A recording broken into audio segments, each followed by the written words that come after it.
लोकसभा चुनाव के बाद रुपौली उपचुनाव को लेकर बिहार में सियासत तेज थी।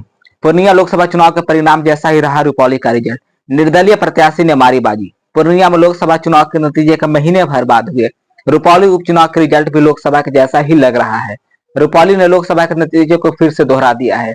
इसे भी एक संयोग कहा जाएगा। लोकसभा चुनाव में भी निर्दलीय उम्मीदवार को ही कैंची छाप सिंबल मिले थे और इस बार के उपचुनाव में भी निर्दलीय उम्मीदवार शंकर सिंह को कैंची छाप का सिंबल दिया गया था। जहां गिनती के 12 राउंड में शुरुआती 6 राउंड तक जदयू प्रत्याशी कलाधर मंडल बढ़त बनाए रहे और अंत आते आते निर्दलीय उम्मीदवार शंकर सिंह ने बाजी मार ली। इस बार भी बीमा भारती तीसरे नंबर पर रही। निर्दलीय प्रत्याशी शंकर सिंह को कुल 67,779 मत प्राप्त हुए। वहीं दूसरे नंबर पर जदयू के कलाधर मंडल को 59,568 और आरजेडी के प्रत्याशी बीमा भारती को 30,108 मतों के साथ तीसरे स्थान से संतोष करना पड़ा।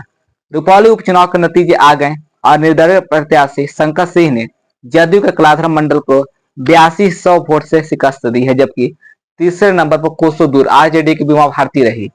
यह नतीजा ठीक वैसे ही है जैसे लोकसभा चुनाव में पूर्णिया की जनता ने रिजल्ट देखी थी।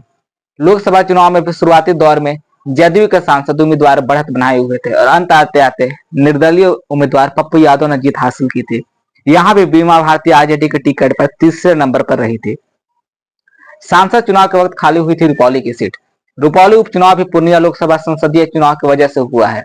रुपौली के पूर्व विधायक बीमा भारती ने लोकसभा चुनाव लड़ने के लिए पार्टी और पद से इस्तीफा दिया था, जिसके बाद रुपौली में खाली पड़े सीट पर उपचुनाव हुआ। लोकसभा चुनाव में भी निर्दलीय उम्मीदवार को हराने के लिए एनडीए और इंडिया गठबंधन ने पूर्णिया में अपनी ताकत झोंक दी थी। नतीजा निर्दलीय उम्मीदवार ने यहां से भी जीत हासिल की थी।